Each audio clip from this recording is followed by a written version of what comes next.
பாளையம் பகுதியில் மளிகை கடை முன்பு நிறுத்தி வைக்கப்பட்டிருந்த எக்ஸல் சூப்பர் இருசக்கர வாகனத்தை நைசாக திருடிச் சென்ற மர்ம நபர். சிசிடிவி காட்சிகள் வெளியீடு. கரூர் மாவட்டம் வேலாயுதம்பாளையம் பைபாஸ் சாலையில் நல்லசாமி என்பவருக்கு சொந்தமான மளிகை கடை செயல்பட்டு வருகிறது. நேற்று இரவு வேலையை முடித்துவிட்டு கடைகளை பூட்டிவிட்டு ஹீரோ ஹோண்டா மற்றும் எக்ஸல் சூப்பர் உள்ளிட்ட 2 இருசக்கர வாகனத்தை கடையின் முன்பு நிறுத்தி உறங்கிக் கொண்டிருந்தார்.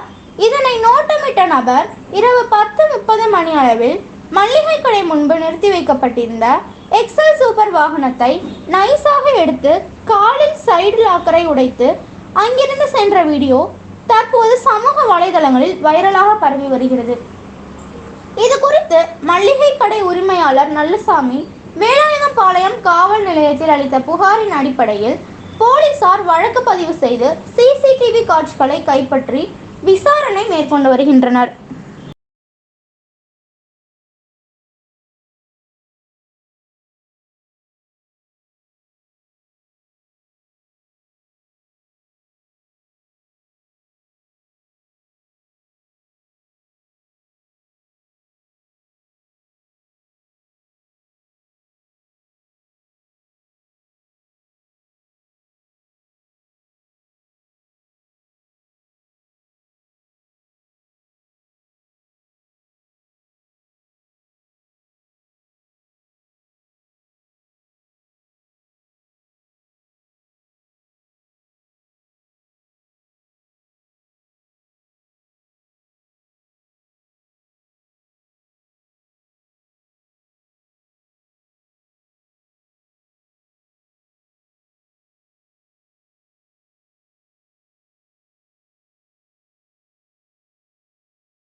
இன்னொருத்தர் வருவார்லங்க அவரு கொடுக்குறேன்.